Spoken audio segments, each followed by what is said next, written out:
औरत को खुश करने के लिए अपनाएं ऊंट की ये आदत। आचार्य चाणक्य कहते हैं कि अगर किसी पुरुष में ऊंट के 5 गुण आ जाए तो उससे उसकी स्त्री हमेशा संतुष्ट रहती है। चाणक्य कहते हैं कि अगर ऊंट के 5 गुण एक पुरुष में हो तो उसकी स्त्री हमेशा संतुष्ट रहती है। ऐसे गुणों वाला पुरुष परिवार में खुशी को बनाए रहता है और संपन्न रहता है। तो आपको बता दें कि कौन कौन से वो गुण हैं जो पुरुष को ये काबिलियत देते हैं। एक, संतुष्ट रहना। आचार्य चाणक्य कहते हैं कि पुरुष को यथाशक्ति परिश्रम करना चाहिए और उससे जो धन या फल मिले उससे संतुष्ट व खुश रहना चाहिए। जिस तरह से ऊंट जितना भोजन मिलता है उतने में ही संतुष्ट हो जाता है, उसी तरह पुरुषों को मेहनत से अर्जित इस धन से ही परिवार का पालन पोषण करना चाहिए।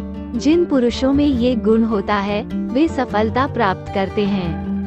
2, वफादारी। चाणक्य कहते हैं कि जिस तरह कोई ऊंट की वफादारी पर शक नहीं कर सकता है, उसी तरह पुरुष को अपनी पत्नी व कार्य के प्रति हमेशा वफादार होना चाहिए। जो पुरुष अनजान महिलाओं को देखकर भी लालायित हो जाता है, उसके घर में कलह बनी रहती है। ऐसे पुरुष से स्त्री कभी खुश नहीं रहती है, क्योंकि पत्नी अपने पति की वफादारी से ही आनंदित रहती है।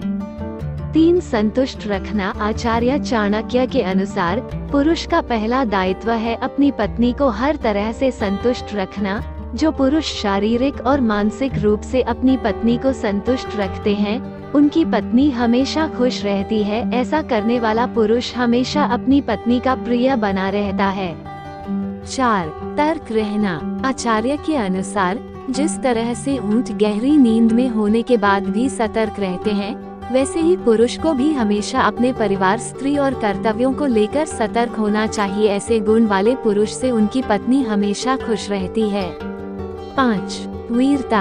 आचार्य कहते हैं ऊंट निडर और वीर प्राणी होता है। जिस तरह से यह अपने मालिक की रक्षा के लिए अपनी जान तक गंवा सकता है, ठीक उसी तरह पुरुषों को भी वीर होना चाहिए। जरूरत पड़ने पर अपनी पत्नी और परिवार के लिए अपनी जान दांव पर लगाने से भी पीछे नहीं हटना चाहिए।